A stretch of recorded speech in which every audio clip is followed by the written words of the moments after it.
in 2 Kings 6:26 and 27, reading from the New King James, the Bible says, "Then as the king of Israel was passing by on the wall, a woman cried out to him, saying, 'Help, my lord, O king.'" 27, "And he said, 'If the Lord does not help you, where can I find help for you? From the threshing floor or from the winepress?'" I'll read verse 27 again. "And he said, 'If the Lord does not help you, where can I find help for you? From the threshing floor or from the winepress?'" Ephesians 3:20-21. "Now to him who is able to do exceedingly abundantly above all that we ask or think, according to the power that works in us, to him be glory in the church by Christ Jesus to all generations forever and ever. Amen." Grass withers and flowers fade, but the words of our God endures forever. Nyasi unyauka, maua ukauka, lakini neno la Mungu wetu ladumu milele. When heaven is not the problem. Wakati mbingu sizo shida. In Ephesians chapter 3:20-21, katika waraka wa Efeso 3:20-21, therein you'll hear Paul praying for the church in Ephesus. Pale tunampata Paulo akiliombea kanisa la Waefeso. In one of the interesting studies I would like to recommend to all of us, mojawapo ya jambo ambalo ningependa kupendekezea kila mmoja wetu, it is to study the published prayers of the Apostle Paul. Ni kusoma ama kuangalia maombi yaliyoandikwa ya Paulo. Because you realize that this is a man who prayed with great faith.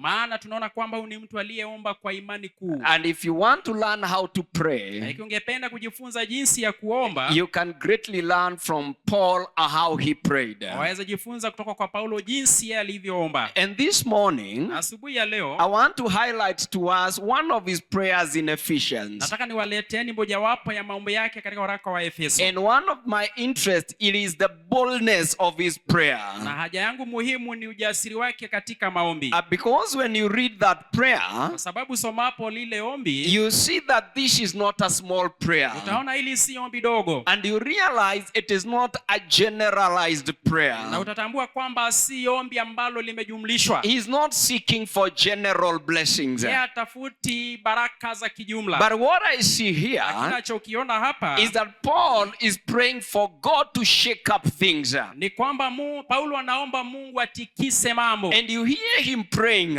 unasikia yeye akiomba that God will wake up his people, kwamba Mungu atawaamsha watu wake, that they be able to realize and experience his power and his majesty. Ni kwamba watatambua na kukumbana na nguvu zake na uweza wake. Something else you'll notice in this prayer ingine unakitambua na maombi haya is that Paul is not praying for the maintenance of the status quo. Ni kwamba Paulo haombi kuwe na kule kuhifadhiwa kwa hali ile waliokuwa. He is not praying for things to continue remaining the same. Haombi kwamba mambo yaendelee kubakia kawaida. Paul is praying for great things. Anaombea mambo makubwa. He is praying for new things. Anaombea mambo mapya. And he is praying na yeye anaomba that what the Ephesians will experience, kwamba watakachopatana nacho wa Efeso, will be beyond the scope of their understanding. Itakuwa zaidi ya kuelewa kwao.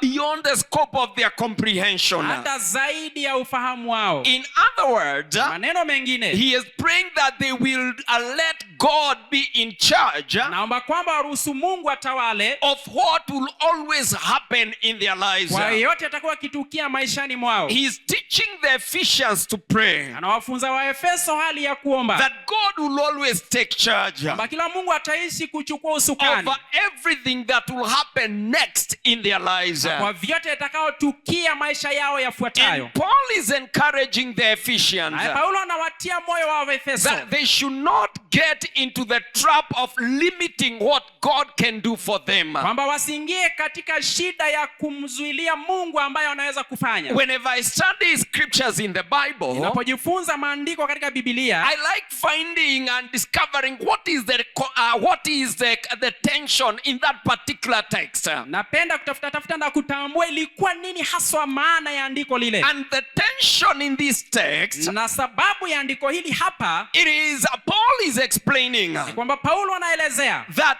the limitation that man experiences, kwamba mapungufu ambayo mwanadamu hukumbana nayo, it is never on the side of God. hayo si upande wake Mungu. Any limitation, Mapungufu yoyote yale, anything that you experience in your life, chochote ukipitiacho maishani, and you feel it's like a limitation, na kwamba ni kama mapungufu, it is never on the side of God. hayo si upande wa Mungu. It is always on our side. Mara nyingi huwa ni kwa upande wetu. And friends, what you realize with our lives, Rafiki zetu, tunapotambua na maisha yetu, we don't say tusemi that God cannot do this. kwamba Mungu hawezi fanya haya, But when you look at our lives lakini utazamapo maisha yetu and examine our prayer life, na uchunguze maisha yetu ya uombezi, the way we live and the way we pray, jinsi tuishivyo na jinsi tunavyoomba, it is like we are confessing ni kama kwamba tunaungama that God cannot do. ni kwamba Mungu hawezi fanya, And if He will do it not here ikiwa atafanya basi si hapa and not now. na sio sasa hivi. But Paul is shifting the eyes of the Ephesians, and Lakini Paulo anaelekeza macho wa Efeso, he is telling them, naye anawaambia it is true you have your limitations. ni ukweli mnao mapungufu There is yenu, what you want but you are lacking. hapo yale mnataka lakini You mnayakosa. want to go to the next level, you don't know how. Nataka kuingia viwango vingine lakini hamjui vipi. I know a God Mimi najua Mungu who is able. anayeweza. And now he prays with them, Na sasa anaomba nao, and he tells them, naye anawaambia now to him who is able. sasa kwa yeye awezaye. And that is a lovely phrase right Na there. hilo ni andiko la maana sana hapa, A powerful phrase. lenye nguvu. You notice, Tatambua kwamba Paul is not saying Paulo hasemi to him who has already done. kwa yeye Aisha ambaye tayari Paul ashafanya. is not saying Paulo hasemi hayo to him who might do. eti kwa yule atakayeweza But fanya, Paul is saying lakini anasema to Paulo him who is able. yeye awezaye. He is able right now. Aweza sasa hivi, He is able in your condition right now. aweza katika hali yako sasa He hivi, is able in your situation. aweza katika hali To yako. him who is able Yeye awezaye right now sasa hivi in this economy. katika uchumi To huu, him who is able yeye awezaye right now sasa hivi in your condition, in your family condition. katika hali yako ya kifamilia, To him who is able, yeye awezaye who is never exhausted, ambaye hachoki, who is never restricted. ambaye In hazuiliki. brothers and sisters, Na ndugu na dada, allow me even as we continue na hata tunapoendelea, to bring to our attention nataka niwalete katika makinifu wenu that ours is the only God who is able. He is able when your resources are low. He is able when your strength is gone. He is able when doors seem closed. yeye anaweza wakati milango inaonekana imefungwa, He is able Yeye even when anaweza. logic states otherwise. hata wakati akili zinasema vingine. And brethren, allow me to remind us Ndugu zangu, mniruhusu that niwakumbushe our God kwamba Mungu wetu is able anaweza to do far beyond anything kufanya zaidi ya yote that we can never conceive. And ambayo twaweza kuelewa. that means, brethren, Na inamaanisha wapendwa, that your prayer is not the ceiling. kwamba maombi yako si kiambaza, Your imagination is not the boundary. kufikiria kwako si mipaka, Your experience is not the limit. ujuzi wako sio kipimo. Important to know, friends, Muhimu kuelewa rafiki zangu that God does not operate within your mental framework. kwamba Mungu hafanyi kazi kaa ndani ya mawazo yako. God does not fit your imagination. Yeye haingii na He is beyond your imagination. Yeye ni zaidi ya kufikiria kwako. God does not fit within your boundaries. Yeye hatoshei tu katika mipaka He yako. is beyond those Yeye boundaries. yuko zaidi ya hiyo mipaka. Your experiences in life Na mambo uliyopitia maishani cannot limit what God can do in your life. hayamzuilii Mungu awezao kutenda maishani Because he mwako. does not operate within our mental framework. Sababu hayafanyi kazi tu katika mawazo yetu. If you can fully explain it, Ikiwa waweza kuelezea kikamilifu, if you can measure it, ikiwa waweza pima, if you have the ability to predict about it, ikiwa una uwezo wa kufasiri, then that is beneath what Paul is talking about basi here. hayo ni chini yale Paulo ananena hapa. Paul is talking about beyond explanations. Paulo anaongea kuhusu zaidi ya He's kuelezeka. talking about beyond human predictions. Anaongea zaidi ya kuwaza kwa He kibinadamu. is pointing to us Yeye anatuelezea a God who is able, Mungu awezaye, beyond who exceeds our expectation. ambaye anazidi kuelewa kwetu. Paul is talking to us Paulo anatunenea about a God who overrides our limitations. juu ya Mungu ambaye amepita mapungufu And yetu. Paul is presenting to us Paulo anatuletea our God Mungu wetu who will outdo your biggest prayers. ambaye atazidisha maombi yako makubwa And zaidi. therefore the question begs, Kwa hiyo swali ni hili: are we limiting God je, tunawekea Mungu mapungufu by what we are willing to ask? kwa yale tulio na hiari ya kuuliza? Are we limiting God Tunamwekea Mungu viwango by what we are willing to believe? kwa yale ambayo tunataka kuamini? Because brothers and sisters, Kwa sababu ndugu na dada, the God whom we serve, Mungu tumtumikiaye he is a God who is ni able. Mungu anayeweza. He is still able Yeye bado to anaweza do beyond our prayers.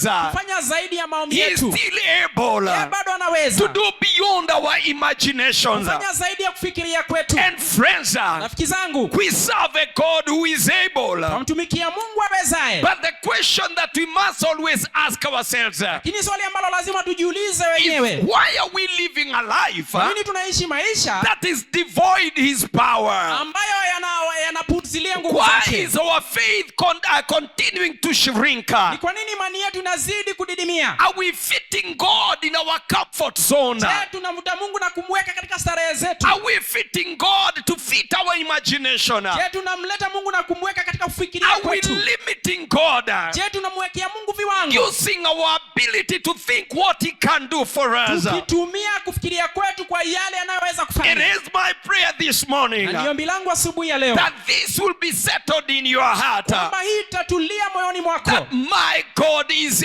kwamba able. Mungu wangu anaweza. My God is able. Mungu wangu anaweza, He can do it. anaweza He fanya. is not limited. Yeye hana mapungufu. When you settle that within your heart, Tuliapo hayo mawazoni when you mwako, settle that within your spirit, unaweka hayo ndani ya moyo wako, there is something that will shift in you.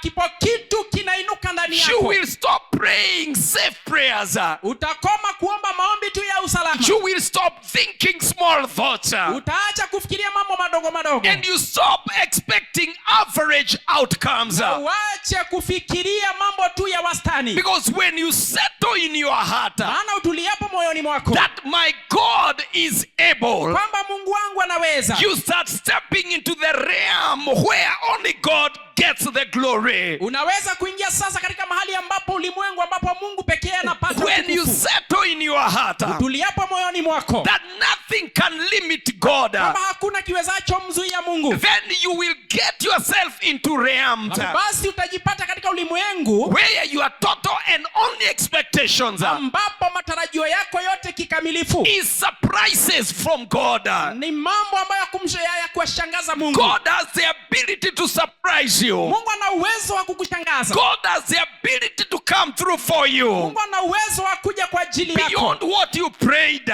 zaidi ya ulioyaomba, beyond what you have expected, zaidi ya unayoyatarajia, beyond your plans. zaidi ya mipango yako. In 2 Corinthians Katika Wakorintho wa pili chapter 9 and verse sura 8, yake ya 9 mstari wa 8, Paul writes to the Corinthians Paulo anaandikia Wakorintho, and he says, naye anasema, and God is able naye Mungu anaweza to make all grace abound toward you, kufanya neema yote dumu ndani yako, that you always having all sufficiency in all things, na ili mpate kutosheka katika mambo yote. may have an abundance for every good work. Yeye ana utele katika mambo yote mazuri. And I believe, my brothers and sisters, Naamini ndugu zangu na dada zangu, something important we must understand here. kitu muhimu lazima uelewe hapa. God has been doing things in your lives. Mungu amekuwa akifanya mambo maishani mwako. God has been performing miracles in your life. Mungu amekuwa akifanya miujiza maishani mwako. And it is not about to come to an end. Na haitaishia hapo. He will continue doing the amazing things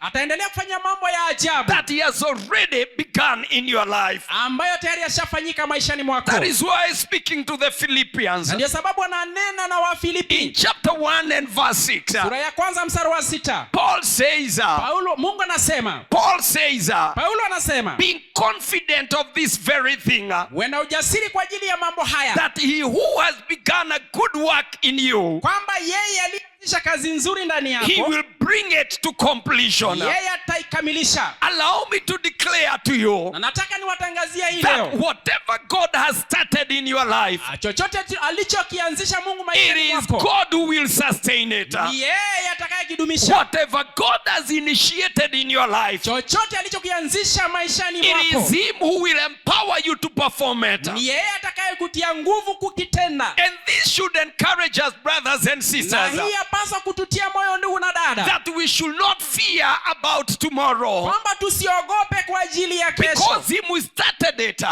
Aliyeanzisha he is faithful to bring it to ni accomplishment. mwaminifu kuhakikisha And kimetimia. because you are still alive, Kwa sababu bado wewe uhai, and because he lives, you can confidently face your tomorrow. kwa sababu anaishi, waweza kujasiri kumbana na You kesho. don't have to fear about your Si tomorrow. lazima uogope kwa ajili ya kesho yako. Step into in faith Piga hatua, ingia katika imani kamili, and know that whatever tomorrow has, na ujue ya kwamba chochote kilicho na kesho, God has already taken care of. yeye Mungu ashakishughulikia. God is able, brothers and Mungu sisters, anaweza ndugu na dada. I believe, to bring more souls in this church, Naamini na tuweza leta nafsi katika hili kanisa even more than before. hata zaidi ya hapo mbeleni. I believe with the whole of my heart Naamini kwa moyo wangu wote that God is able kwamba Mungu anaweza to ignite this church kuwasha moto katika hili kanisa with his fire of kwa revival. moto wake wa uvuvio. I believe, brothers and sisters, Naamini ndugu na dada that God is able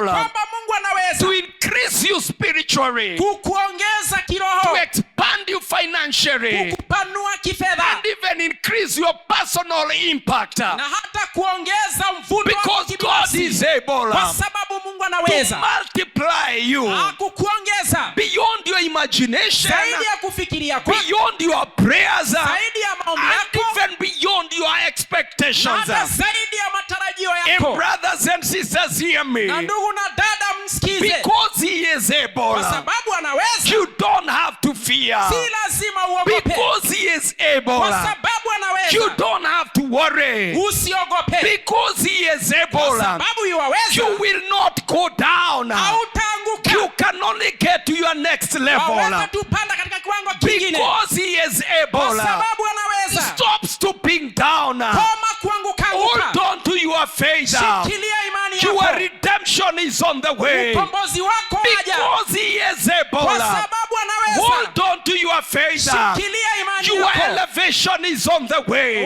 Ufunuo unakuja. And because he is Na kwa able, sababu anaweza, you will not shrink. hautadidimia. You can only expand. Waweza tupanuka. Because he is Kwa able. sababu anaweza, Do not retreat. usikate tamaa. Continue doing your progress in him. Endelea kusonga mbele maishani Hey, mwako. because he is Na able. kwa sababu anaweza, Do not lose your momentum. usipoteze mwelekeo. Keep going. Endelea. Keep doing it. Endelea kufanya. Don't give up. Usikate tamaa. Keep doing it. Zidi kufanya. If it is your business, Hata kama ni biashara yako. because he is able, Kwa sababu anaweza. open that door every Fungua morning hiyo milango kila siku. and by faith declare, Na wapendwa, tangaza, God is able to surprise Mungu me. anaweza kutwalia. Whatever situation you find yourself in, Yoyote ile hali ujipatayo You are not going to lose your momentum. Hautapoteza mwelekeo. Because he is able. Kwa sababu anaweza. Because he is able. Kwa sababu anaweza. And friends, brothers and sisters, rafiki na ndugu na zangu, your actions, matendo yako, and your response to God, na mwitikio wako kwa Mungu, must always aspire to match his ability. lazima utamani kuambatanisha na uwezo alionao. I want to encourage you, my friends. Nataka niwatie moyo marafiki. When you pray, uombapo, pray like God is not limited by your situation. omba kana kwamba Mungu hawekewi mapungufu na hali yako. When you pray, uombapo,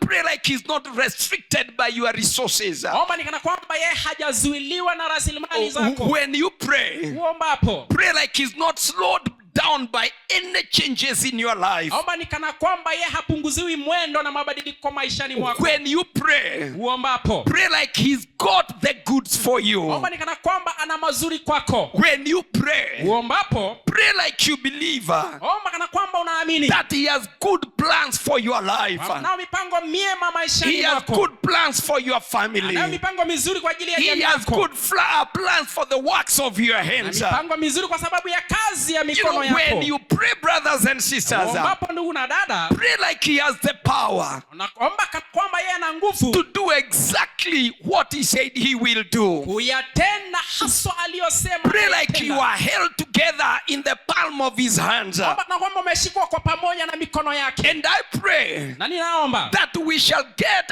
out of the realm of self prayers kwamba tatoka katika ulimwengu wa maombi tu ya kuomba usalama, and we start praying that God will surprise us with his na ability. tuanze kuomba kwamba Mungu atatustua ama I kutuajabisha na uwezo am wake. talking about big prayers. Naongea kuhusu maombi makubwa. I'm talking about bold prayers. Naongea kuhusu maombi ya ujasiri. And I'm talking about faith-filled prayers. Na naongea kuhusu maombi yaliyojawa na imani. Because like what I started by saying, Na kama vile nilianza kusema, heaven is not the problem. mbingu sizo shida. The problem is down here. Shida ni hapa chini. When you pray, brothers and sisters, Ombapo ndugu na dada, and you align your prayer life with the ability of God, uambatanishe maombi yako na uwezo wake Mungu. you position yourself Unajiweka katika nafasi to experience everything God has already made available for you. ya kupatana na yote Mungu ambayo anataka kukutwalia. Allow me to remind us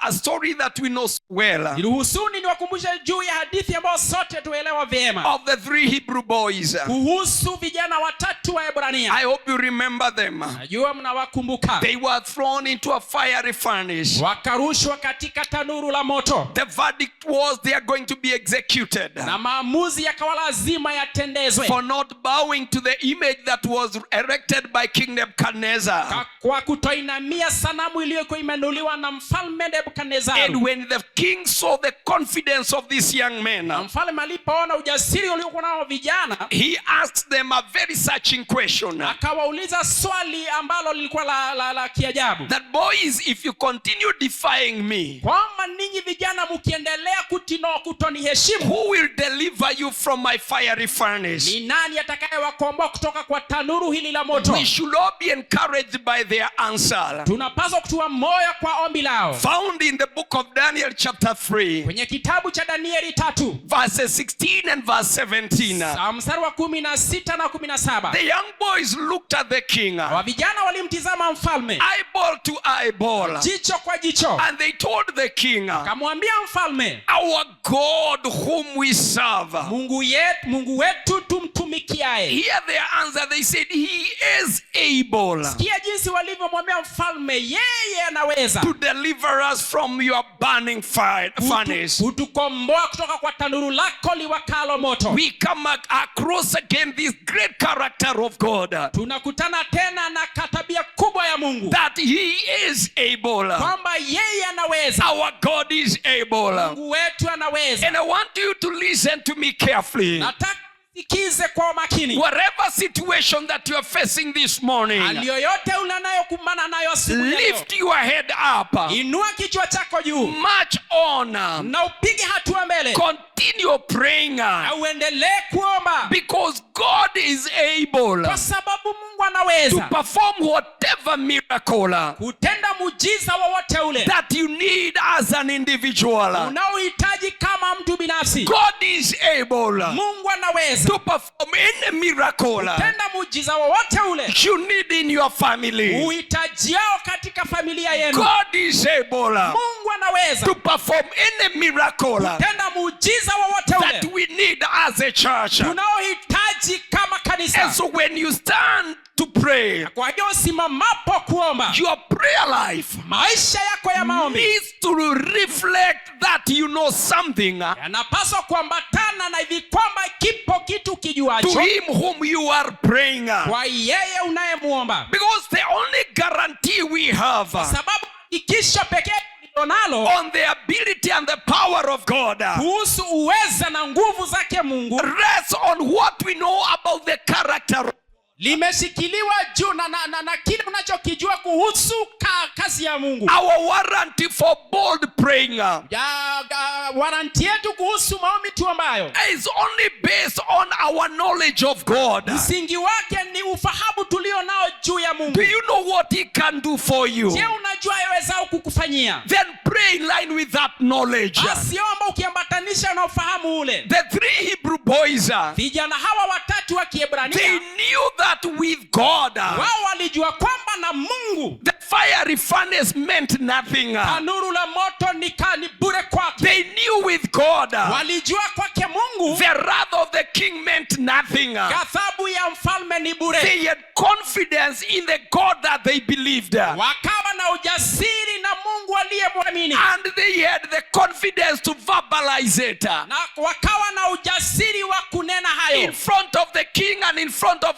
everyone who was listening. mbele ya mfalme na mbele ya yeyote aliyekuwa And nasikiza. they told the king without fear, Na wao wakamwambia mfalme pasipo we know kuogopa, you are angry. tunajua umekasirika, We know you have a fiery furnace. tunajua una moto wa tanuru, And we know you are not joking. na tunajua hauchezi. But beyond that, Lakini zaidi ya we hayo also know that we have a God pia tunajua tunaye Mungu who is able. anayeweza, And therefore, na kwa hivyo we are not afraid. sisi You hatuogopi. can do what you want, oh king. Waweza fanya yote fanya mfalme, But because of the knowledge we have about our God, lakini kwa ajili ya ufahamu tulionao we are kuhusu Mungu wetu not going to bow down. sisi hatutainama chini. What saved these boys Kilichowaokoa hawa vijana was their knowledge about God. ni ufahamu wao kumhusu Mungu. What saved these boys Kilichowaokoa hawa vijana was their confidence in the God whom they knew. ni ujasiri waliokuwa nao kwa Mungu aliyemjua. And as we interrogate ourselves, Na tunapojichunguza we wenyewe, need to ask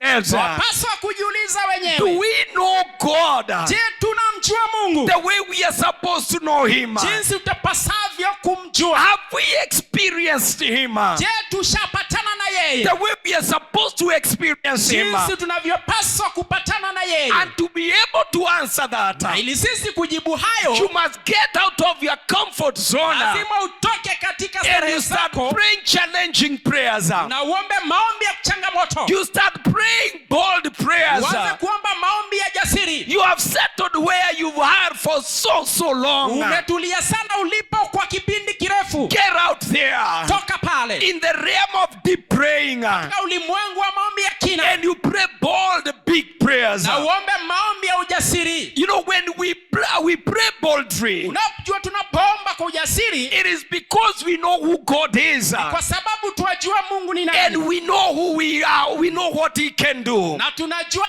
anaweza kufanya nini. When we pray boldly, Tunapoomba kwa ujasiri, we are affirming sisi tunadhibitisha that we know the character of God kwamba twaijua tabia ya and Mungu, we know the ability and capability of our God. tunajua uwezo na majukumu yake. When you have confidence in God, Unapokuwa na ujasiri na Mungu, you will always be bold utaishi kuwa jasiri in praying to a God whom you know. katika kuomba Mungu mjuae. When writing to the Ephesians Alipokuwa nawaandikia wa Efeso in chapter 3 verse 12, katika sura ya 3:12, Paul said Paulo akasema that because we are in Christ, kwa sababu sisi tu ndani ya Kristo we have boldness tunao ujasiri ujasiri, and we can access with confidence. na twaweza kuingia kwa ujasiri. We can access God with confidence Unaweza kuingia kwa patana na Mungu kwa ujasiri through the faith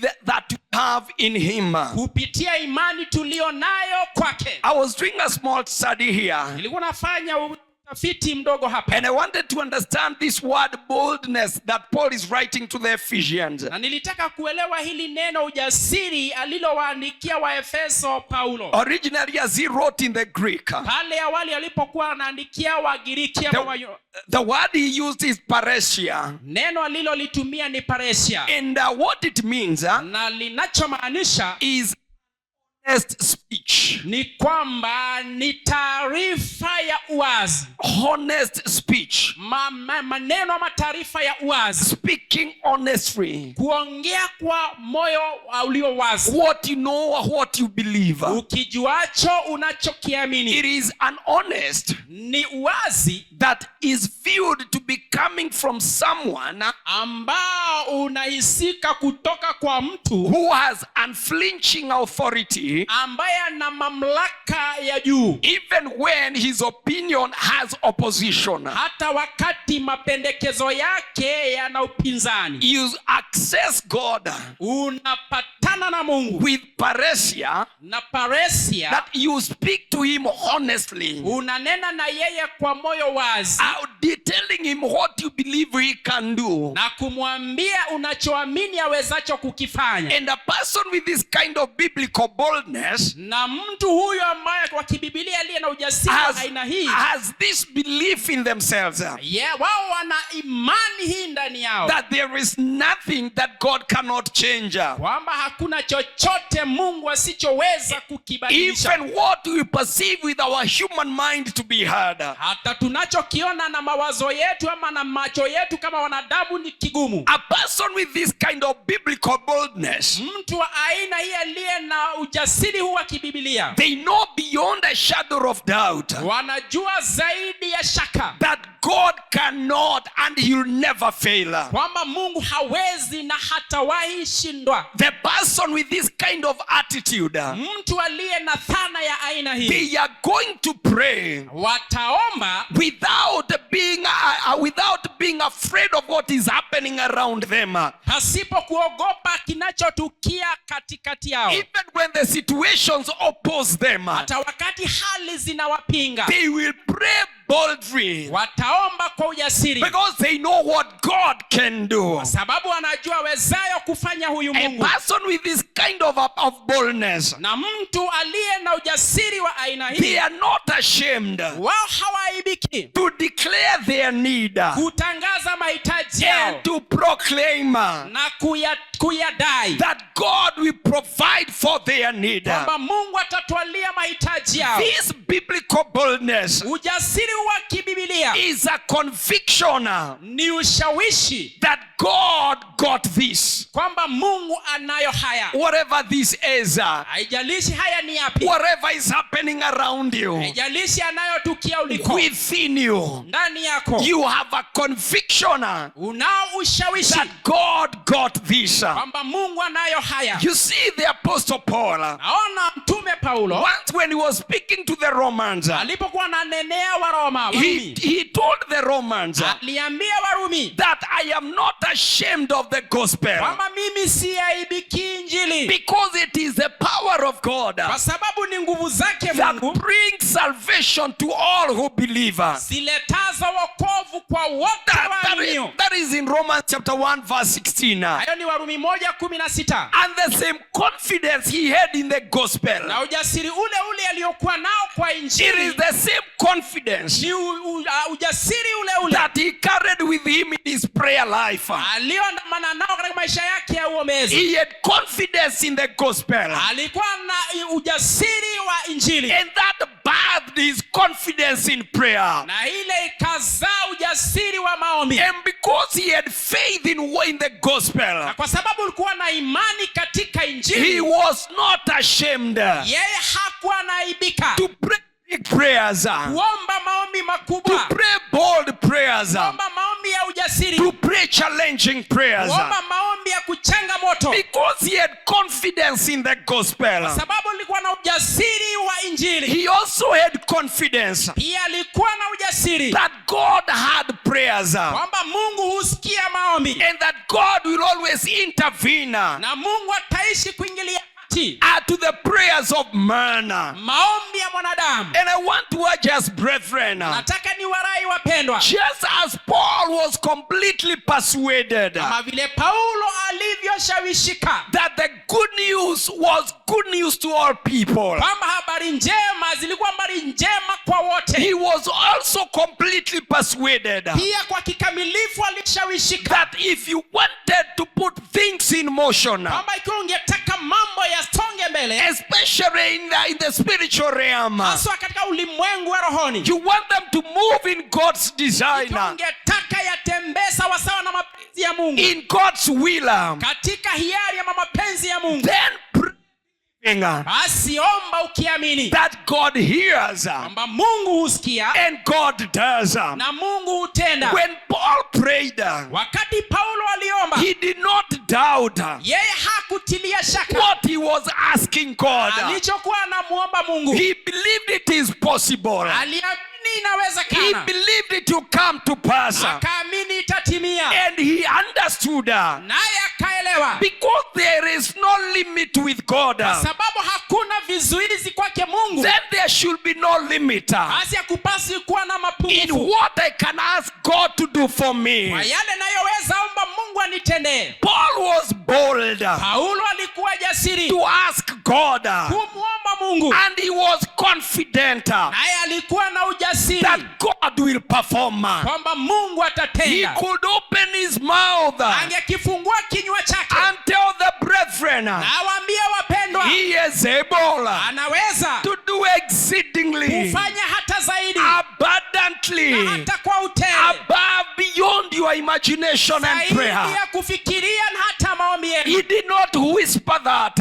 Hamukunong'ona hayo, He did not believe it internally. hakuamini kule ndani. He spoke it boldly Yeye alinena kwa ujasiri because he had faith in God. sababu alikuwa na imani kwa Mungu. Let me church us this morning. Cheni ni warai asubuhi ya leo, What we need is absolute confidence. tunachohitaji ni ujasiri kikamilifu. And in these verses, Katika mistari hii when we talk about confidence, tuongeapo kuhusu ujasiri, it is being convinced beyond doubt, ni kushawishika zaidi ya shaka, without an iota of doubt in your mind, pasipo hata jambo dogo la kutilia shaka being mawazoni. doubly persuaded, Unashawishika kabisa being convinced na hata unapata ule to ushawishi your inner core hata mle ndani that God can do anything. kwamba Mungu aweza tenda lolote. Allow me to interrogate us this morning. Niruhusu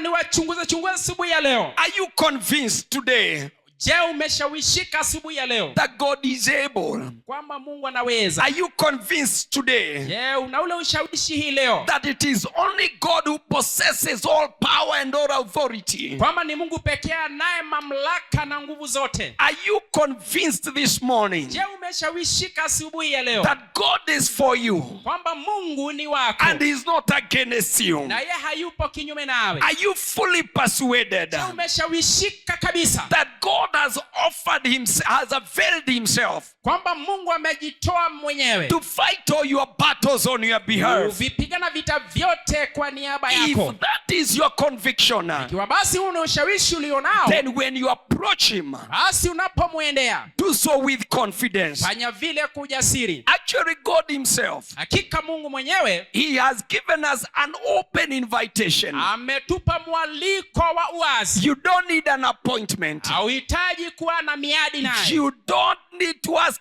anyone for permission. haupasi kumwomba yeyote ruhusa. His appointment is found in Hebrews chapter 4 verse 16. Miadi yake hapo katika Waebrania 4:16, And he says naye anasema that let us therefore ati kwamba sasa natueni come boldly tuje kwa ujasiri to the throne of grace, katika enzi ya neema, that we may obtain mercy na ili tupatane na rehema and find grace na tupate neema to help us in our time of need. ili tusaidie wakati wetu wa mahitaji. This is God himself. Huyu ni Mungu mwenyewe. He is inviting us to his throne room, Anatukaribisha katika chumba chake cha enzi. and he's telling us how to go to him, Anatuambia jinsi ya kwenda mle, that as we approach him at his throne of grace, kwamba tunapomkaribia katika enzi yake ya neema we do so boldly. tufanye vile kwa ujasiri. We know that this is a sure bet. Tunajua kwamba hii ni uhakika. He will hear us. Atatusikia, He will give us his mercy. atatupa rehema We will zake, find grace, tutapatana na and neema, our needs are nothing in his na presence. mahitaji yetu ni bure katika mbele He yake. will give us help Atatupa msaada in our time of need. wakati wetu wa mahitaji. And brethren, we need to know Na wapendwa, tunapaswa kujua that even before we tell God kwamba hata kabla tumwambie what Mungu our need is, mahitaji yetu ni yapi, he already knows. tayari yeye He anayafahamu. knows you need mercy. Anajua unahitaji rehema, He knows you need grace. anajua unahitaji neema, He knows what you need anajua unachokihitaji in this particular period of your time katika kipindi hiki ya maisha yako, for you to take your next step. na ili upige hatua He ifuatayo. knows what you need Anajua unachokihitaji in order to take you to your next milestone na ili upige hatua yako nyingine ya maisha that he has for you. alicho nacho kwa ajili yako. He knows what you need Anajua ukihitaji cho to take you to your next level. kupigisha hatua katika cheo hiyo nyingine. And with that knowledge, Na katika ufahamu ule, let me bring to your attention acheni niwaletee katika umakinifu wenu that you have an assignment, kwamba mnayo kazi ya kufanya, and your assignment is only one: na kazi yenu ni moja tu, to march to his front room in kupiga prayer. hatua kuelekea katika enzi yake ama chumba chake cha enzi cha maombi. March to his throne room Piga hatua katika chumba chake cha enzi boldly in prayer. kwa ujasiri, lakini kwa maombi. And as you approach his throne room, Na unapokaribia enzi yake, pray with confidence omba kwa ujasiri that God is able, kwamba Mungu anaweza, and he will deliver exactly what you need. naye atakupa kile kitu unachokihitaji. Your only assignment is one: Kazi yako ni moja tu, get to the throne room. ingia katika chumba cha enzi, Go there boldly, ingia mle kwa ujasiri, because heaven is not the problem. kwa sababu mbingu sizo shida. The problem is, where are you? Shida ni wewe upo wapi, What are you doing? unafanya nini mle. And brethren, I want to surprise you this morning Wapendwa, ni washtue ama niwashangaze asubuhi ya leo that you have not seen anything yet. kwamba bado mnachiona lolote. God has done great things, yes, Mungu ametenda makuu, ndio, like we like to sing, kama vile sisi hupenda kuimba, that he has done so much for me. kwamba amenitendea mengi sana, I cannot tell it all. hata siwezi elezea yote. That is a fact, that is true. Huo ni ukweli na huu ndio But hakika, I want to add to that truth, lakini wacha niongezee katika ile kweli but that you have not seen anything yet. kwamba bado hujakiona chochote. The Bible says, Nasema Biblia, blessed be the God and Father of our Lord Jesus Christ, abarikiwe sana Mungu wa baba, Mungu Baba na Baba wa Yesu Kristo, who has blessed us with every spiritual blessings aliyetubariki kwa baraka zote za kiroho in the heavenly places in Christ Jesus. katika enzi ya mbinguni katika Kristo Yesu. Ephesians chapter 1 verse 3. Waefeso 1:3. You have not seen anything yet. Hamjaliona lolote lingine God bado. has more in store for you. Mungu ana mengi kwa ajili yako. Already he is declaring Tayari anatangaza that he has blessed you kwamba amekubariki with every blessing that you require. baraka zote unazohitaji. There are greater things. Yapo mambo makubwa, There are greater things for you. mambo makubwa kwa ajili yako, Greater things on the way. mambo makubwa yapo njiani, Because God is able. sababu Mungu anaweza. And friends, let me remind us Marafiki, niwakumbushe that the things that God has for you, kwamba mambo alionayo Mungu kwa ajili no yako eye has seen, hakuna jicho no lishawaiona, ear has heard, wala sikio kusikia, no mind has conceived hata mawazo kuelewa that which God has prepared prepared for those who love him. ambacho Mungu anakiandaa kwa waliompenda. I want to invite us once again Karibisheni tena to look at our central scripture. kuangalia maandiko yetu tuliyosoma. Ephesians chapter 3, Waefeso sura yake 3 verse 20 and 21. 20 na 21. The apostle says, Mtume Paulo alisema, now to him basi kwa yeye who is able awezaye to do far abundantly kutenda hata zaidi than all that we ask or think, yote tunayoomba ama kuwazia, according to the power that is at work within us. sawasawa na nguvu zinazofanya kazi ndani yetu. I am convinced that that one is awesome. Nashawishiwa kwamba hayo ni makubwa. God is able. Mungu anaweza. And something extra here. Kingine hapa zaidi, This God who is able, huyu Mungu awezaye, he has a desire within him anayo shauku ndani yake to work in us kufanya kazi nasi ndani yetu and through us. na kupitia sisi. That word work, Hilo neno kazi it is in the present. naona limeandikwa katika hali ya hii leo, And what that means na kinachomaanisha is that God did not finish with us the day he saved ni us kwamba Mungu hakumalizana nasi ile siku aliyotuokoa and left us to go and figure out our salvation in fear and trembling. na akatuacha tuende tafute na fanya kazi katika wokovu wetu katika kumhofu. That is not what happened. Si hayo yaliyotendeka. The same God who saved you, Yule Mungu he aliyekuokoa never left his hand upon your life. hakuondoa mkono wake maishani His mwako. hand is still on you. Mkono wake bado juu yako, He is still working on you. bado anafanya kazi juu yako, And he wants to work through you. na anataka kufanya kazi kukupitia, And he wants to use his power. na anataka zitumie nguvu zake, Not your power. sio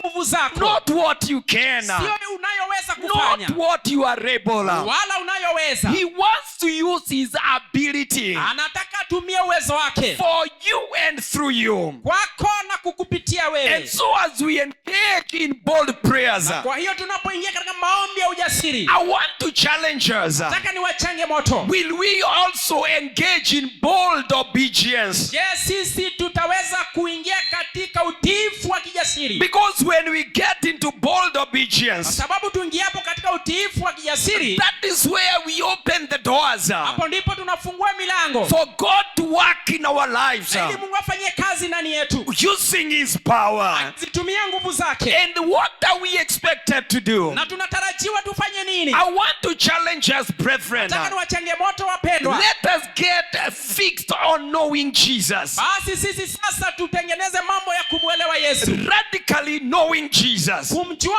Mungu kabisa. Let us get busy Wacheni tuwe na shughuli in nyingi consuming the word of God. katika kuingia katika neno la Mungu. Let us get busy Tuweni na shughuli nyingi in serving God za kumtumikia Mungu with all our heart. kwa mioyo yetu yote. Let us get busy Tuweni na shughuli nyingi by witnessing to others za kuwashuhudia wengine the good news of salvation. habari njema za wokovu. That is what I'm calling bold obedience. Hayo ndio ninaita utiifu jasiri, Radically knowing Jesus. kumjua Mungu kabisa, Radically ingesting on his word. kuweza kulielewa neno lake kabisa, Getting busy in serving God with all your heart. kuwa na shughuli na kumtumikia Mungu kwa moyo wako wote, Witnessing to others hata kuwashuhudia wengine about the good news of the kingdom. kuhusu habari njema za ufalme. Let God be at work in your life Wacha Mungu afanye kazi ndani to yako, conform you to the image of his son. na ili akutengeneze ufananane na sura yake. Let God enable you Wacha Mungu akuwezeshe by his power kwa nguvu zake to do the impossible. kufanya yasiyowezekana. Friends, it is important to understand Rafiki, ni muhimu kuelewa that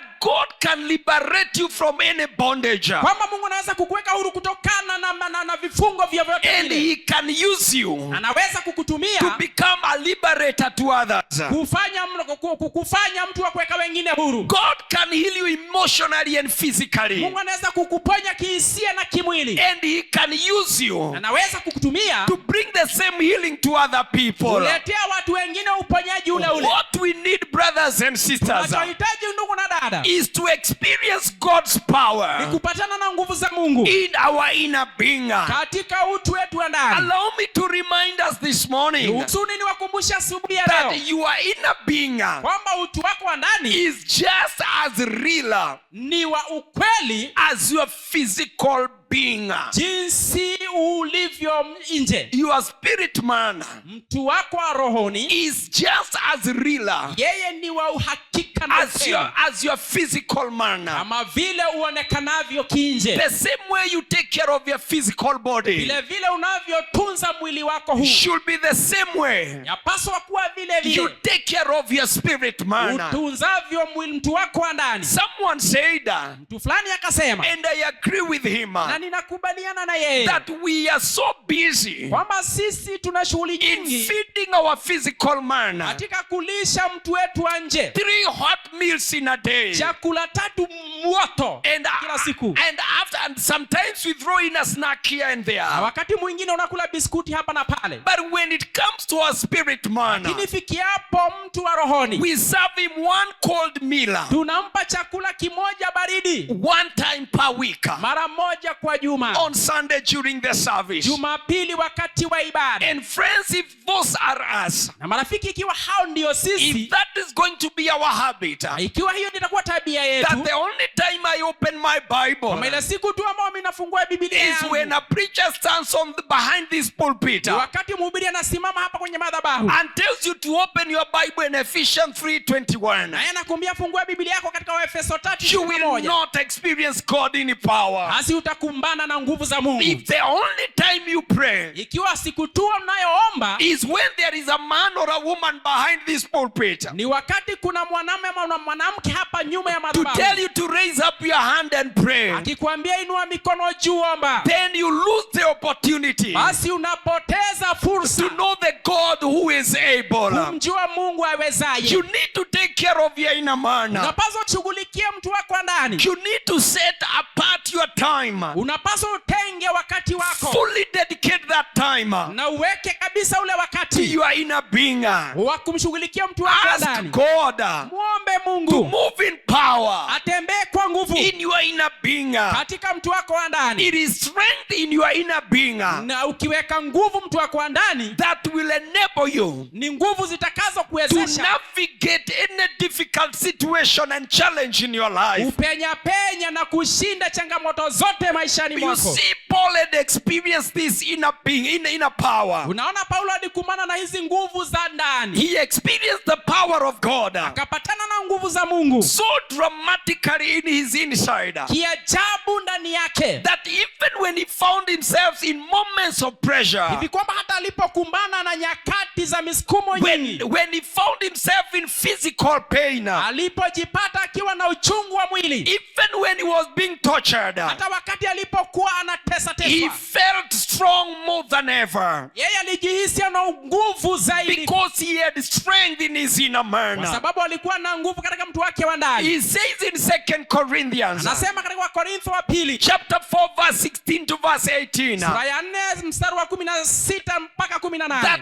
our inner self kwamba utu wetu wa ndani is being renewed unafanywa upya day by day siku baada ya nyingine, for this like momentary affliction kwa sababu mateso haya ya muda is preparing for us yanatuandalia ama tuandaa an eternal weight of glory umilele wa utukufu beyond all comparison, zaidi ya yote yawezayo kulinganishwa, as we look not to the things that are seen tunapotazamia mambo yasiyoonekana but things that are unseen. bali mambo yasiyoonekana. For the things that are seen are passing, Kwa mambo yanayoonekana yanapita, but the things that are unseen are eternal. lakini yasiyoonekana ni ya milele. Friends, whatever Paul faced, Rafiki Paulo aliyokumbana he nayo, was juiced up and ready to go. alijua na umilele wa kwenda. He was fired up. Yeye alikuwa na korogeka He was faithed up. na hata akaongezeka He kiimani. was moving forward Alikuwa anasonga mbele toward what God had for him next. katika kuelekea alichokuwa nacho Mungu kwa ajili And yake. what was his secret? Na siri yake ilikuwa ni nini? It's because his inner being, Kwa sababu mtu wake wa ndani, inner man, mtu wake wa kule had ndani an experience with God. alikuwa amekutana na Mungu, And we can see that Paul knew God experientially. na twaweza kusema kwamba Paulo alimjua Mungu kwa kukutana na yeye, Because his eyes were on kwa Jesus. sababu macho yake alikuwa katika And Yesu, the power of God na nguvu zake Mungu rested on him. zikatulia juu yake. The power of God Nguvu za Mungu enabled him to endure any moment, zilimwezesha astahimili kila hali, whether terrible or painful. yawe machungu ama yawe He yawe was ya uzito. able to bear fruits for the kingdom. Aliweza kuzaa matunda ya ufalme. Let's interrogate ourselves Wacheni tujichunguze and wenyewe, we ask ourselves, tujiulize wenyewe, are we increasing in spiritual power? je, tunaongezeka katika nguvu za kiroho? Do we know the power of God? Je, tunazijua nguvu za Mungu Like Paul knew his power. vile Paulo alivyojua hizi nguvu? Knowing God Kumjua Mungu and knowing him in power na kumjua kwa nguvu zake are two separate experiences. ni mambo mawili tofauti. By knowing him in power, Kwa kumjua kwa nguvu zake, my question is simple. swali langu rahisi mno: Are you experiencing his divine ability? je, unapatana na uwezo wake wa kitaua? Is he enabling you Je, anakuwezesha to work for him and work for you? kumfanyia kazi na pia kufanyie kazi? Paul confesses Paulo anaungama that God will do immeasurably, kwamba Mungu atatenda pasipo kipimo, more than we could ask or think, zaidi tuombavyo na kufikiria, because his power would flow through us. kwa sababu nguvu zake zitatembea. And that means, brothers and sisters, Na hayo inamaanisha, ndugu na dada, that we do not just sit down kwamba sisi hatuketi tu and watch God perform, na kumwona Mungu akifanya kazi, but what it means lakini is kinachomaanisha that we become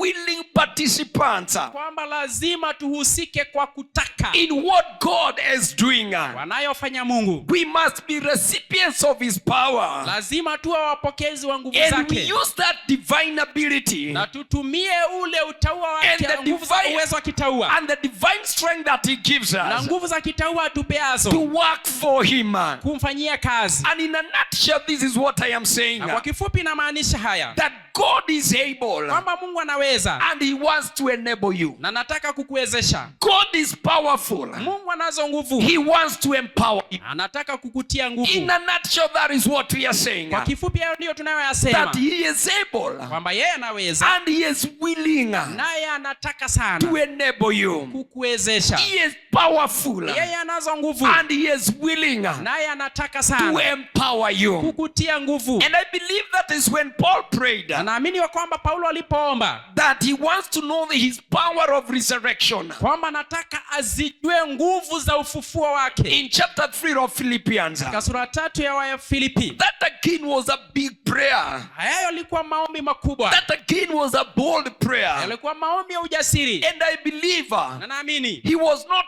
asking for knowledge. yeye hakuwa naomba maarifa, He was not asking to understand how it happened. hakuwa naomba kuelewa ilivyotendeka. He was not asking, Alikuwa naomba Jesus, how did you survive after your last breath here on earth? eti Yesu, ulinusurika namna gani siku zako za mwisho hapa duniani, And your first breath after death? na ulifanya vipi baada ya kufa? That is not what Paul was asking. Paulo hakuwa nayaomba hayo, He was not asking for information. alikuwa anaombaomba habari, He was asking for the same experience, alikuwa anaomba mambo yale yale, the same kind of power nguvu zile zile that raised Jesus from the dead.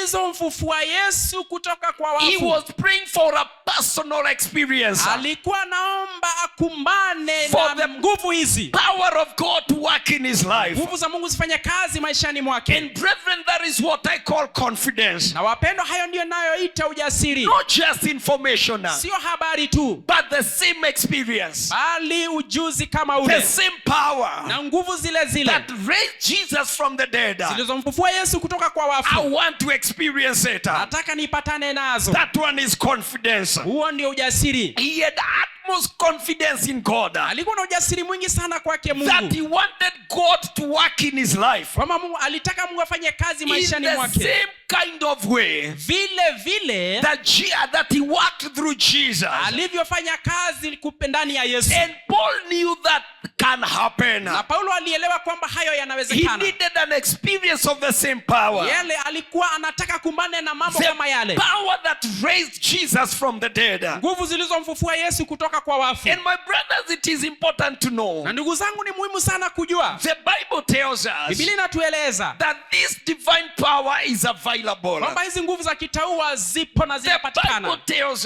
us Biblia inatueleza that this is one of our resources. kwamba hii ni mojawapo ya rasilimali It zetu. is part of our heritage Ni sehemu ya urithi wetu as children of God. kama wana wa Mungu. The power that Paul is talking about, Nguvu anazonena juu yake Paulo, the power of far more, nguvu zilizo nyingi zaidi, the power of exceedingly more, nguvu za kuzidisha, the power of abundantly more than we can ask or think. nguvu za utele zaidi ya tuombavyo, It can happen to you. yaweza It kukufanyikia, can happen to me. yaweza It is nifanyikia, accessible by you. zinaweza patikana kwako, It is accessible by every Christian. yaweza patikana kwa kila Mkristo. Previously in chapter 1 verse 19 to 20, Waefeso 1:19 hadi 20, Paul prayed to them again. Paulo anawaombea tena. And his prayer was Ombi lake lilikuwa hili, that the immeasurable greatness of his power kwamba ukubwa usivyo na kipimo wa nguvu zake towards us who believe, kwa wote wanaoamini, according to the working of his great might, sawasawa na uwezo wake unaofanya kazi, that he worked in Christ unaofanya kazi katika Kristo, when he raised him from the dead alipomfufua toka kwa wafu, and seated him at the right hand in the heavenly places. akamketisha katika mkono wa kuume katika mbingu. And let me declare to you, Na brethren, niwatangazieni iliyo wapendwa, as long as you are in Christ, mradi tupo ndani ya Kristo, his power is supposed to be in you. nguvu zake zapaswa kuwa ndani yako. Keyword being supposed. Hiyo weka mstari katika jina The inawezekana. only thing you need here Unachohitaji hapa is to surrender to his plans. ni kujisalimisha katika mipango You yake. need to submit your life to his control, Unapaswa upeane maisha yako kwake. so that his power Hizo ndizo nguvu, can be experienced by you. ndio hizo nguvu patane You nazo. look again at Ephesians chapter 3:19, Naangalia tena Waefeso 3:16 and na I 9. declare it is not a little prayer. Natangaza si maombi rahisi, It is not just a dose of power. si sehemu tu ya nguvu. You cannot measure what Paul is praying. Hauwezi ukapima anachokiomba Paulo, You cannot fathom what he is praying. hata huwezi elewa And anachokiomba. so, friends, we are faced with a choice here. Kwa hiyo marafiki, hapa tunalo chaguo. We can live on excuses, Tunaweza kuishi kwa visababu, or we can rely on the power of God. ama tuzitegemee nguvu za Mungu. When we live on excuses, Tuishipo katika kupeana visababu, we will never experience the abundant, immeasurable power of God. hutawahi kumbana na nguvu zisizo na kipimo za Mungu. And so, brothers and sisters, Kwa hiyo ndugu na dada, there is a choice for us to make. upo uamuzi sisi tuufanye. Are we going to experience this power, Je, tutakumbana na hizi nguvu or will continue living in the same standard that we find ourselves in? ama tutaendelea kuishi tu katika uwastani ambao tumezoea? And for you to experience this power Na ili kwako wewe upatane na hizi nguvu exceedingly more, kupita kiasi abundantly more na hata kwa utele than zaidi you can imagine or pray, kuliko uwezavyo kufikiria ama kuomba, you must be released to obedience. lazima ujiachilie katika kutii. Power. Nguvu, We want power. And this power, lakini hii power, I'm talking of a different kind of power. naongea kuhusu power tofauti hapa. This power Hii power will only be released itaachiliwa tu through obedience. kupitia kutii. You remember the miracle of Peter walking on water? Nakumbuka muujiza wa Petro akitembea juu ya maji. He was able to experience that power Aliweza kupatana na zile nguvu because he obeyed.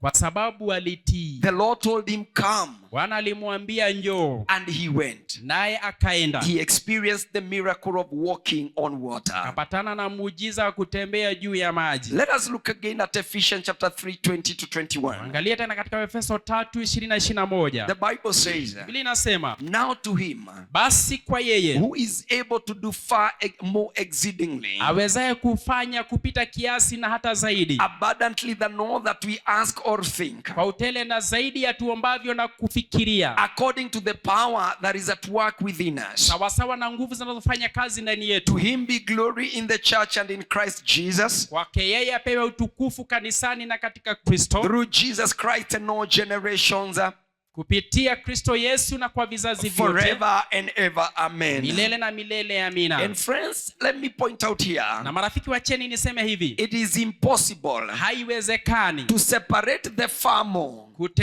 kutenganisha zaidi the exceedingly abundantly than we ask or think, na kupita kiasi kwa utele zaidi ya tuombavyo, from the desire of God kutokana na shauku ya Mungu to work through us in his power. kufanya kazi kutupitia kwa nguvu zake. And now this turns the spotlight. Na basi hii sasa inawakisha taa, It turns the searchlight inatuakisha taa ya kutafuta from heaven kutoka mbinguni to us. kwetu sisi, Because heaven is not the problem. kwa sababu mbingu hazina shida Paul kamwe. has stated Paulo ashasema tayari that he is able kwamba yeye to anaweza do the exceedingly, kufanya zaidi the abundantly, na hata kwa the utele far more than we think or even pray. zaidi ya tufikiriavyo ama kuomba. And therefore the searchlight is not in heaven. Basi taa ya kutafuta ipo mbinguni. The searchlight is turned Taa ya kutafuta sasa iko hapa and it is in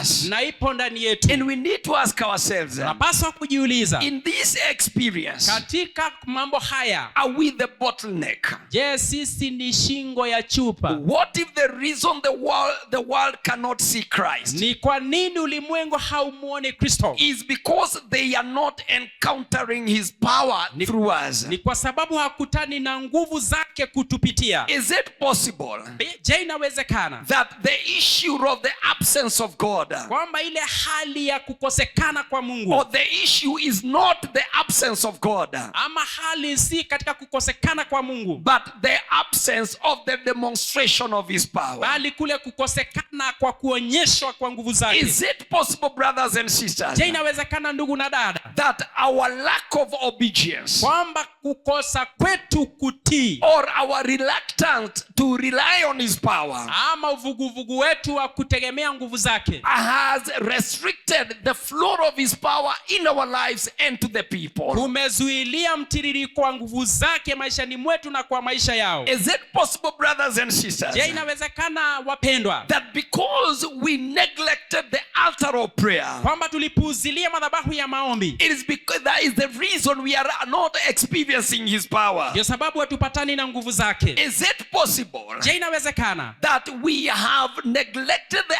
altar of prayer, kwamba tumepuuzilia madhabahu ya maombi, and result, na basi matokeo we yake have become a blockade sisi tumefanyika kizuizi, that God cannot reach the world, ni kwamba Mungu afikie ulimwengu, because his desire is to work in us and through us? kwa sababu shauki yake ni kufanya kazi ndani yetu na I kutupitia. remind us Na wakumbusheni that God is ready and willing kwamba Mungu yuko tayari na anataka to do exceedingly kufanya kupita kiasi abundantly above. na hata kwa utele kwa juu. But is it possible Je, inawezekana that because we neglected the altar of prayer, kwamba kwa sababu tulipuuzilia madhabahu ya we maombi, have settled sisi tumetulia on what is explainable, kwa yanayoweza kuelezeka on what is manageable, ama yanayoweza and kuchukika on what is comfortable? ama yaliyo ya kutosheka? Is it possible, brothers and sisters, Je, inawezekana ndugu na dada, that as individuals and as a church, corporate church, kwamba kama watu binafsi na kama kanisa we have traded faith with familiarity? sisi tumebadilishana imani na ile kujua, We have kujuana. traded power for routine. Tumebadilishana nguvu kwa mambo ya kuzoea. We have traded surrender for control. Tumepatiana kujisalimisha katika kutawaliwa, And we have started asking ourselves, na tumeanza kuuliza wenyewe, what can we do? twaweza kufanya nini? What can we manage? Tunaweza chunga nini? What is within our Ni ability? nini kilicho ndani ya uwezo wetu? Instead of relying Badala ya kutegemea on him who is able yeye awezaye to do exceedingly kufanya kupita kiasi abundantly na hata kwa utele above more than we can ever pray or na think. hata zaidi ya tuambavyo ama kufikiria. And I'll say this without any Na fear, nitasema hii kupita pasipo kuogopa, that the problem is not with God. kwamba shida haipo na Mungu. The problem is not with God. Shida si Mungu. Heaven is not the problem. Mbingu hazina shida. Heaven is not the problem. Mbingu sizo zilizo na shida. Because God has not changed. Kwa sababu Mungu hajabadilika. God has not weakened. Mungu hajawapoteza nguvu. And as I come to a cross, Na nifikiapo kikomo, let me remind us the scripture that we read. niwakumbusheni andiko tuliloisoma In 2 Kings chapter 6 verse 27. katika Wafalme wa Pili 6:26 na 27. There is something that we cannot ignore there. Kipo kitu ambacho hatuwezi puzilia Where pale. man runs out, Wakati mwanadamu anapungukiwa, God steps in. Mungu anafika. We see a woman there Muona mwanamke pale crying for help akililia asaidiwe in the middle of a crisis. katikati ya shida kubwa, And she is looking to a king, naye anamtazamia mfalme, her king. mfalme wake, And she knows that the king, she has confidence in the king. naye ana ujasiri na huyu She mfalme, has faith in the king. ana imani kwa mfalme, She knows that the king can only say a word na najua mfalme aweza tu sema jambo and it will happen. nayo itatendeka. But she forgot Lakini anasahau that the king is a man. kwamba mfalme ni mwanadamu, And the king looks at her na mfalme anamtazama, and tells her, I understand your situation. anamwambia ndiyo naelewa hali zako, I see your problem. naiona shida yako, But if the Lord does not help you, lakini ikiwa Bwana hata where kusaidia, do you expect me to find help for you? unatarajia nitoe msaada In wako wapi? other words, Kwa maneno the mengine, confession of the king is, muungamo wa mfalme ni I kwamba have reached my limit. mimi nimefikia katika kiwango I changu, have nothing left to give. mimi sina cha kupeana. This is a huge problem for me. Hii ni shida kubwa kwangu, I cannot solve it. siwezi suluhisha. And I believe some of us, Na naamini baadhi yetu we know exactly what it means. tunajua inamaanisha nini. You have tried everything. Umejaribu yote, You have asked everyone. umeomba kila mtu, You have stretched every option available. umejaribu kila hali iliyopo, And the answer keeps on coming. na jibu lazidi kuja. There is nothing more we can do. Hakuna lingine tunaweza lifanya, There is nothing more I can do. hamna lingine naloweza lifanya. I want to encourage you, my brother and my sister. Nikutie moyo ndugu na dada, If it is you in that situation, ikiwa ni wewe katika hiyo you hali, have tried every option. umejaribu kila You jambo, have tried everyone. umejaribu kila You mtu, have stretched to every available situation. umetumia hali yoyote And the inayopatikana, answer keeps on coming. na jibu lazidi kuja That there is nothing we can do. kwamba hakuna tunaloweza I lifanya. want you to hear me clearly. Nataka unisikie tena kwa makinifu, That is not the end of your story. kwamba huo sio mwisho wa habari zako, Because when all other options fail, kwa sababu wakati hali zingine zote zinashindwa, God steps in. Mungu anaingilia. The king said to the lady, Mfalme akamwambia huyu binti, if the Lord does not help you. ikiwa Bwana hata And kusaidia. now Paul is declaring to every one of us Hapa Paulo sasa anatangazia kila mmoja wetu that to him who is able. kwamba kwa yeye awezaye. The king has no option. Mfalme hana He lingine, has no solution. hana majibu. He tells the lady, Anamwambia huyu dada, stop looking, stop, lift your eyes from me. wacha kuangalia sasa, Your help can only come from the Lord. msaada wako watoka tu kwa If Mungu. the Lord does not help you, Ikiwa Bwana hata kusaidia, Paul declared, Paulo akatangaza, now to him who is able. sasa kwa yeye And awezaye. therefore I present to us a choice Kwa hiyo na waleteni uamuzi that you can either depend on human limitations kwamba waweza tegemea mapungufu ya or you mwanadamu, can choose to step into divine possibility. ama uamue kupiga hatua katika uwezekano wa kitaua. I remind you once again Wakumbusheni mara tena that God is kwamba able. Mungu anaweza, He is able to heal. anaweza He kuponya, is able to restore. anaweza He is kurejesha, able to provide. anaweza And kutwalia, he is able to revive. anaweza kuhuisha. My God is Mungu able wangu to anaweza do exceedingly kufanya kupita kiasi, abundantly above hata kwa utele na juu all you zaidi, can ask or think. kwa yote uombayo ama And I ufikiriayo. want to encourage you, my brothers and sisters, Na nikutie moyo ndugu na dada, make a decision fanya today uamuzi hii leo that from today kwamba kuanzia leo my life to change. Maisha yangu lazima yabadilike. Let this be your moment of decision. Wacha huu uwe ni wakati wako wa A maamuzi. moment where you declare, Ambapo utatangaza, I will not settle mimi sasa sitakawia for what man cannot do. kwa yale mwanadamu hawezi fanya. I will trust God Nitamtumainia for Mungu only what God can do. kwa yale tu awezayo kuyafanya. Let this be the moment that you shift. Wacha niongee kuhusu hali ambayo utageukia. This be the moment that you shift. Hii ndio hali ambayo unapindukia. From little prayers, Kutoka kwa maombi madogo small faith, na kaimani kadogo. let this be the moment that you shift.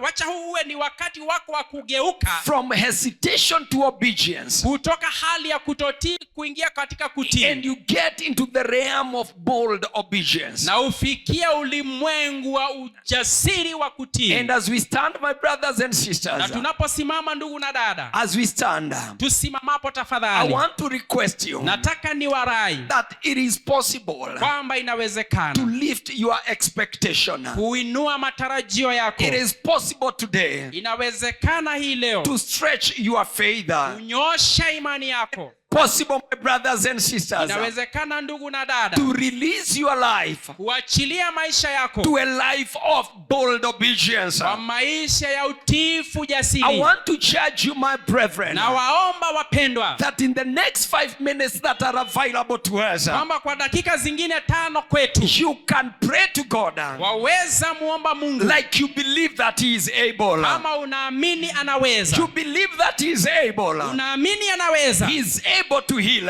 Anaweza He kuponya. is able to restore. Anaweza He kurejesha. is able to provide. Anaweza kutwalia. He is able to revive.